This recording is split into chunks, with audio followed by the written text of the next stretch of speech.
Hola, ¿qué tal? Bienvenidos a otro episodio más de Filosofía aplicada a la vida cotidiana. Mi nombre es Aralia Valdés y el día de hoy estamos con un invitado de lujo. Nos acompaña Pepe Barrientos. Pepe, bienvenido, ¿cómo estás? Pues nada, muy bien hallado aquí y agradecido de esta invitación y de poder compartir contigo algunas cuestiones que se nos ocurran hablar y sobre las cuales estamos trabajando desde hace un tiempo. Muy bien, bueno, pues les voy a contar rapidísimamente quién es Pepe Barrientos para que entiendan por qué estamos de gala el día de hoy. Bueno, Pepe es realmente quien ha impulsado la filosofía aplicada desde España y yo me atrevería a decir que gracias a él se ha esparcido por todo el mundo. Gracias al trabajo que él ha estado haciendo desde hace muchos años, la filosofía aplicada ha tomado fuerza en México incluso, él ha trabajado bastante en Latinoamérica y bueno, pues ¿quién mejor que él para hablar de su propio trabajo? Pepe, quisiera abrir nuestra conversación con una pregunta simple para nuestra audiencia que es, ¿qué es la filosofía aplicada? Bueno, en primer lugar, por si acaso, tampoco soy yo el que desarrolle filosofía aplicada en el mundo. Si es verdad que en Sevilla, con quien yo empecé, con Pepe Ordóñez y el grupo Etor, pues ellos en el año 99-2000 desarrollaron muchísimo esto y yo fui un poco a la zaga de ello. Y es verdad que a través del grupo hicimos muchas cosas en España, pero hubo otros grupos en España. Y aquí en México es verdad que ya en el 2006 había un grupo que era Sofian, muy desconocido, por cierto, en la contemporaneidad. Y bueno, ellos han desarrollado mucho y luego otra serie de personas como Cecafi y otra serie de gente que también lo han desarrollado y filosofía para niños, por supuesto, otra gente. Pero vamos a centrarnos. ¿Qué es filosofía aplicada?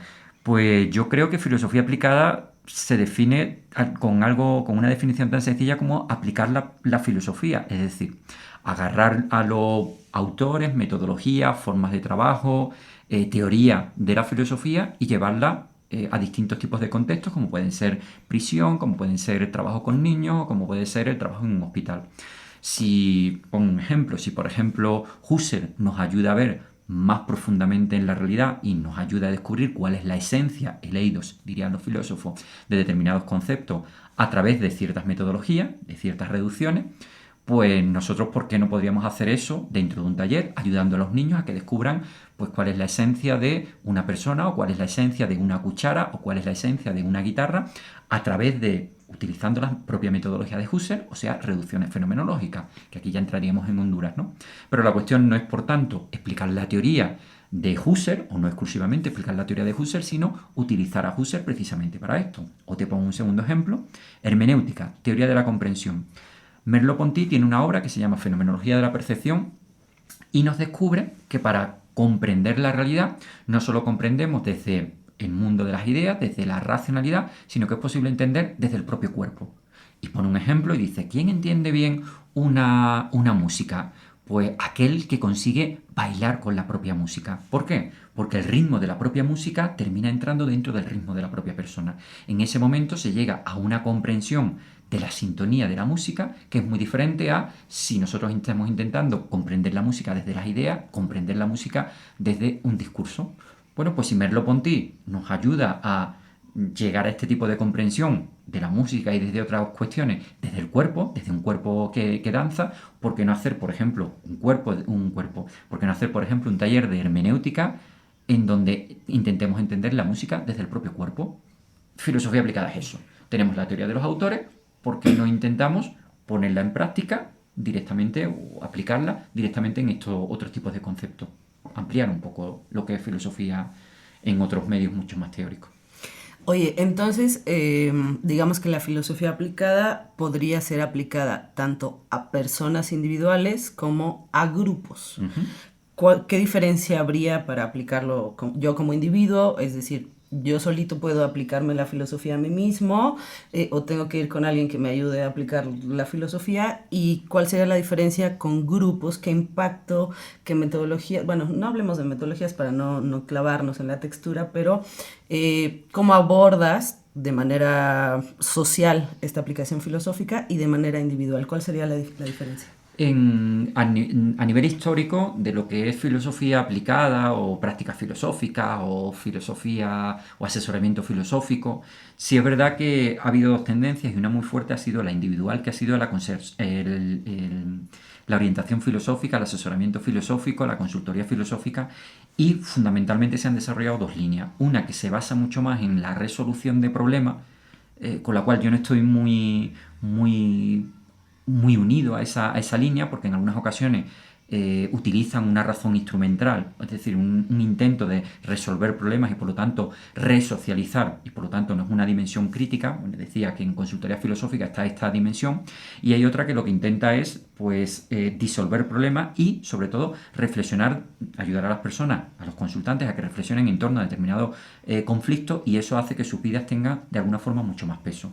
Que precisamente esa es la línea que yo trabajo en consultoría filosófica, disolución de problemas a partir de una reconstrucción crítica de un montón de elementos, no solamente es un tema conceptual, ¿no?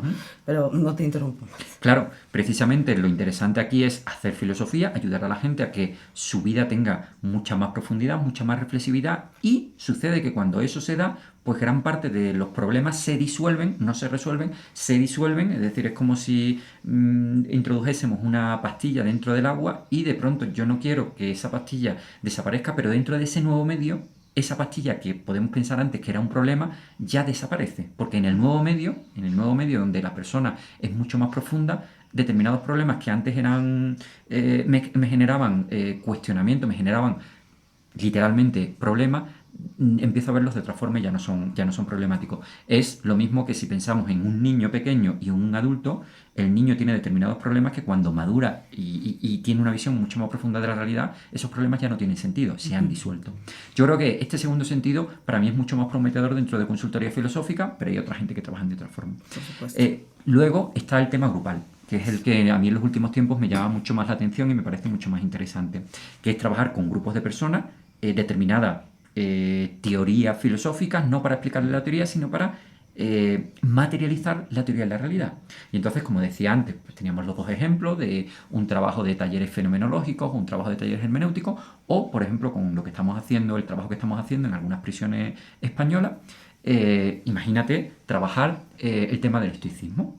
Es decir, los propios estoicos tenían una serie de ejercicios estoicos que servían para desarrollar la physis, el logos y el ethos. O sea, pensamiento crítico, ética, de alguna forma, y cómo me organizo yo en el mundo. Y para eso hacían una serie de ejercicios. Premeditación malorum, parresia, no nos vamos a detener en esos ejercicios. Pero la cuestión es, ¿y si utilizamos esos ejercicios para que las personas dentro de prisión lleguen a tener un mayor pensamiento crítico, o sea, para que los manipulen menos, por ejemplo, y segundo, para que lleguen a un mayor gobierno de sus propias pasiones?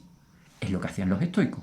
Pero dentro de una prisión eso puede suponer gente que sea mucho menos manipulable, por una parte, y personas que terminen haciendo aquellos que ellos realmente quieran hacer. O sea, que no sean las pasiones las que determinen aquello que quieran hacer. En muchas ocasiones, en prisión y en otros contextos, hay personas muy inteligentes que saben por dónde influir en esas otras personas y a través de las emociones que crean en esas otras personas los manipulan. Pero si yo controlo o gobierno mis propias pasiones, esa otra persona que a lo mejor está intentando que yo me ponga colérico en determinadas circunstancias, no lo va a conseguir. ¿Por qué? Porque yo me gobierno a mí mismo. Estos talleres, por ejemplo, a nivel grupal, pues ayudarían a que las personas tomaran contacto con ellos mismos, que ellos fueran los propios dueños de sí mismos. Este sería, por ejemplo, una de las cuestiones que se podrían trabajar a nivel grupal. Otras, por ejemplo, filosofía para niños o filosofía con niños, que es desarrollar pensamiento crítico a través de talleres, y otra de las líneas que se está trabajando también mucho a nivel grupal y que, por ejemplo, sería muy interesante pues trabajar, en el caso de aquí de México, en casas hogar, en DIFs, porque en muchas ocasiones precisamente a los niños se les utiliza para manipularlos, para que terminen consumiendo determinadas sustancias, y en ese momento ya el niño está perdido, ya el niño va a depender de aquel que lo ha introducido en esa sustancia. Pero, ¿y si conseguimos que ese niño sea dueño de sí mismo, que se dé cuenta de cómo lo manipulan, de cómo están utilizando falacias o errores de pensamientos en contra de él para terminarlo manipulando? Pues creo que ahí conseguiríamos salvar o ayudar al niño a que fuera también dueño de sí mismo y a que no acabase siendo dominado por otros. O sea, Estamos hablando entonces, o lo que nos estás diciendo es que la filosofía aplicada a grupos, grupos de riesgo, grupos en exclusión, puede incluso ser ayudar a la prevención social, Ujú, evitar que se sigan incrementando los índices de violencia, por ejemplo, en nuestra ciudad, que pues van de todos los días, ¿no? ujú. Entonces, digamos, la filosofía aplicada no solo es resolutiva, o sea, no viene después del conflicto, o disolutiva, como lo estábamos diciendo hace rato, sino que también puede ser preventiva. Ujú. Cuéntanos un poco de la experiencia que has tenido ahora en América Latina. Bueno, Pepe es de España, está de visita en estos meses de este lado del mundo y viene a trabajar, ha trabajado muy intensamente, ha dado una cantidad de talleres sorprendente, de verdad no se imaginan la cantidad de detalles para los meses que está acá. Me gustaría que nos contaras de qué va esta experiencia en América Latina y la filosofía aplicada. Empiezo por tu primera cuestión que me parece muy interesante. Decía, esto puede ser preventivo. Efectivamente, yo fui pasando más al tema grupal que al individual porque me di cuenta que la mayor parte de mis consultantes, si hubiesen tenido si hubiesen desarrollado ciertas habilidades filosóficas de las que hablábamos, pensamiento crítico, gobierno de las pasiones, en la mayor parte de los casos no hubiesen llegado a las consultas. Y entonces fue por eso por lo que yo me trasladé al tema grupal. ¿Qué tenemos nosotros ahora mismo entre manos? Pues tenemos fundamentalmente dos proyectos entre manos. Uno es el proyecto Boecio, que es un proyecto que iniciamos la parte práctica pues hace ya casi un año en prisiones de Brasil, en Serra Azul, en prisiones de aquí de México, en varias prisiones de Ciudad de México, que esperamos también expandir a otros países. Teníamos también proyectos con otras y que actualmente pues hemos trabajado sobre 200 internos de varios países y que nuestra idea es por lo menos llegar a 500 internos con este tipo de talleres. Entonces, en estos talleres precisamente trabajamos con estos talleres estoicos y bueno, el proyecto son de 22 sesiones que se demoran durante 7 meses, son sesiones semanales y entonces bueno, los objetivos un poco irían por ahí. El segundo proyecto fuerte es el proyecto Diógenes Infantil porque nos empezamos a dar cuenta que los grandes problemas que había dentro de prisión venían de la base, o sea, venían de la situación que habían vivido estas personas cuando eran pequeños. Y entonces empezamos a trabajar con un grupo de alumnos en España, Nacho, Nerea, espero que no se me olvide ninguno, Juan, José Antonio y Pablo. Empezamos a trabajar bueno, empezamos a trabajar en el barrio más pobre de España, que desgraciadamente está en mi ciudad, con las 3.000 viviendas y entonces hemos hecho poquitos talleres, es un proyecto que se está iniciando, pero es un proyecto que lo que pretendemos es trabajar también aquí en Casas Hogar, en México, en DIFS, y la cuestión es pues también trabajar con niños y que están en esta situación en riesgo de exclusión social y donde desgraciadamente lo que nos encontramos pues en algunas ocasiones, yo ahora que iba al norte, pues niños que con 10 años se están drogando ya. Sí, claro, O claro. niñas con 10 años que están, o con 9 años que son violadas con todo el tema de violencia y entonces bueno pues nos planteamos precisamente en estos contextos a ver qué es lo que podemos hacer y es lo que estamos intentando hacer aquí en México, es lo que intentaremos hacer en talleres y en cursos ahora también en Argentina y en Brasil, tanto en Cuyo como en Rosario, en este caso en Argentina gracias precisamente a CECAFI, que es el que ha movilizado bastante el asunto, también en Cuyo a través de Andrea Suárez y en Brasil a través de un grupo que no es con el que trabajamos en prisión, sino que es un grupo de Goyas, donde están trabajando con el tema de educación también, con Wilson Paiva, y bueno, también son con los que estamos trabajando y fundamentalmente son estos dos tipos de colectivos con los que ahora mismo estamos haciendo estos proyectos, prisión y niños en riesgo de exclusión social. Oye, suenan muy, muy, muy interesantes ambos proyectos. Eh, mm, la imagen del filósofo en general es la imagen de alguien pues sedentario, que está detrás del escritorio, detrás de largas barbas, ¿no? No se piensa en un filósofo, no sé, como alguien como Indiana Jones, por ejemplo, ¿no? O sea, nada que ver la imagen.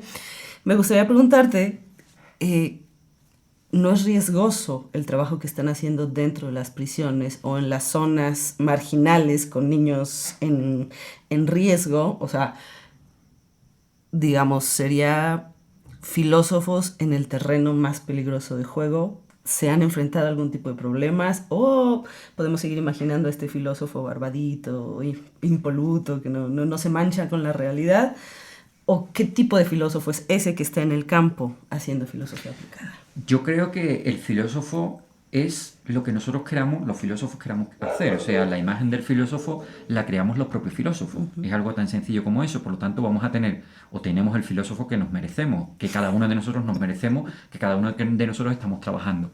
Sí es verdad que yo creo que hace falta un filósofo académico, teórico, porque la base en gran medida del trabajo aplicado tiene mucho que ver con la teoría. Y quien intenta hacer una filosofía aplicada sin la filosofía teórica, pues no sé exactamente qué es lo que está haciendo. O sea que es algo extraño, ¿no? Sí, claro. Entonces creo que ese filósofo de despacho es muy necesario. El problema es cuando toda la filosofía se reduce a esa filosofía y se olvida que durante mucho tiempo hubo una filosofía muy vinculada con la sociedad, una filosofía que realmente intentaba transformar el mundo, la realidad, que como hablaba antes, los estoicos intentaban transformar la realidad, los escépticos, los cínicos, pero inclusive los propios filósofos modernos, Descartes, Hobbes, estaban muy mezclados precisamente con el mundo de la realidad, o Aristóteles, ¿no? Pues fue el maestro de Alejandro Magno, Descartes hay una serie de cartas que le manda a las reinas de su época, Voltaire también, es decir, había mucha mezcla con todo el tema de la sociedad y había mucha la esperanza de introducir dimensiones filosóficas dentro de cualquier tipo de contexto, o sea, no solo se hacía filosofía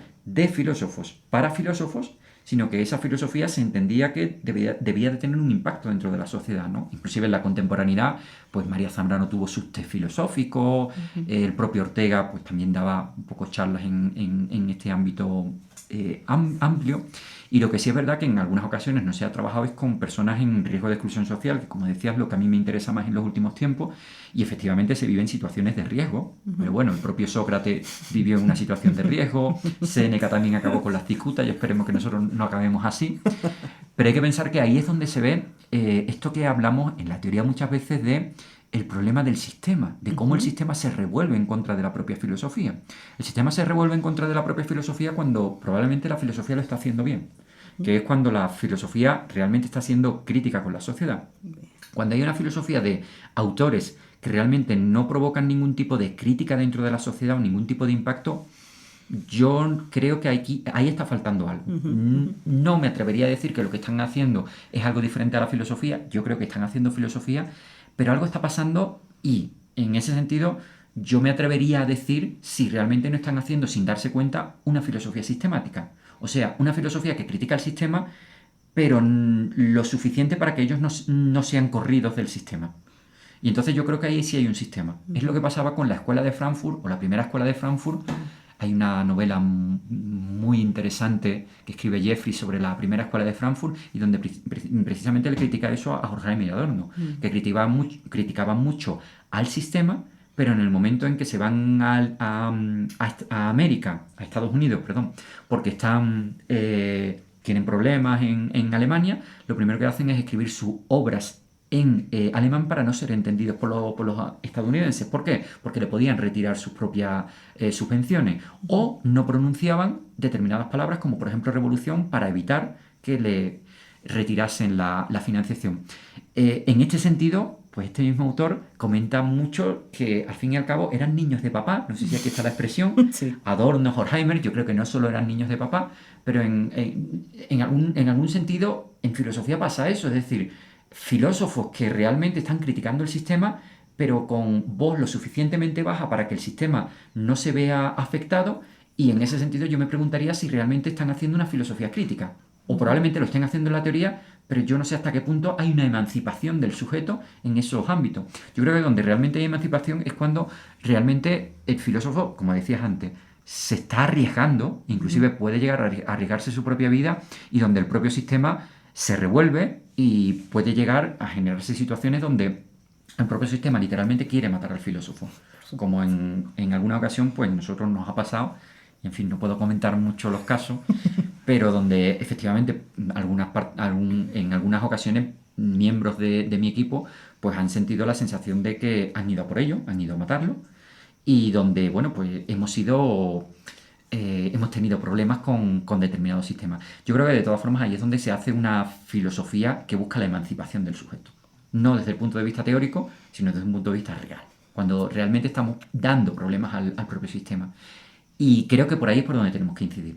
Y de todas formas, creo que parte de la filosofía teórica está abriendo los oídos a estas líneas, inclusive en España, pues la Red Española de Filosofía o la Red Iberoamericana de Filosofía, con los festivales de filosofía, con determinados talleres de filosofía, están abriendo y están llevando esta filosofía a la calle.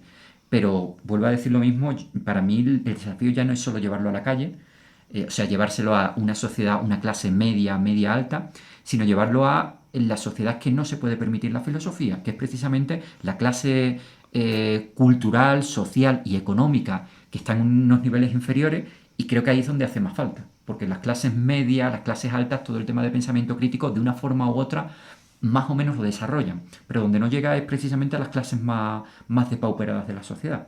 Y por eso para mí es el desafío ahora, y de hecho yo invito a todo el mundo a que se vayan uniendo, es decir, que se pongan en contacto conmigo o que directamente ellos trabajen precisamente en estas comunidades, porque creo que son las más interesantes y que inclusive la filosofía teórica le puede dar una visión diferente. Igual que la filosofía feminista le está dando una nueva aportación, está haciendo una nueva forma de ver la filosofía, creo que hacer una filosofía en estos contextos genera también nuevos tipos de racionalidades. Yo creo que entrar ahí, o por ejemplo, compañeros míos que tengo que son homosexuales, están haciendo una filosofía muy diferente a la filosofía de el hombre varón casi rubio, diría, ¿no?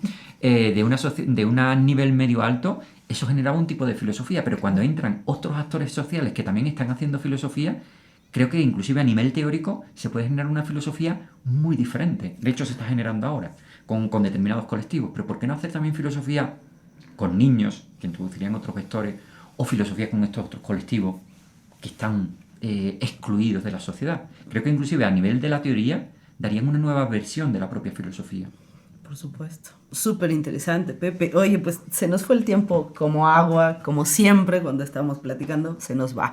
Pero me encanta la invitación que haces. Y bueno, no sé, en Europa hay festivales de filosofía. Oigan, gente, acá no tenemos, armemos uno, ¿no? A quien le interese el tema, pues escríbanos, sumémonos, hagamos un festival de filosofía aplicada, ¿por qué no? La filosofía en las calles. Hay un colectivo que hace filosofía de mercado aquí en la ciudad, que es muy interesante. Justo eso, hablemos de filosofía, no, hagamos filosofía con personas que no son filósofas, ¿no? Pero que tienen todo el interés de transformar al menos la realidad que ellos tienen delante, ¿no?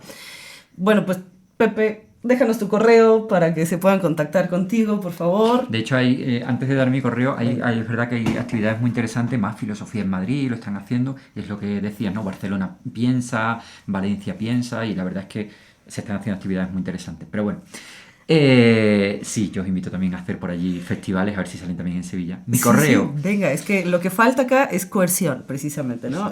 Juntémonos, hay muchas mentes brillantes por ahí. Venga, escríbanle a Pepe, escríbanme a mí y vamos viendo qué podemos tejer en conjunto. Para los propios estudiantes, a ver qué se pueden hacer. Exacto. En muchas ocasiones dicen, bueno, ¿qué voy a hacer como filósofo? Pues se pueden hacer muchas cosas. Bueno, yo estoy en redes sociales como José Barrientos.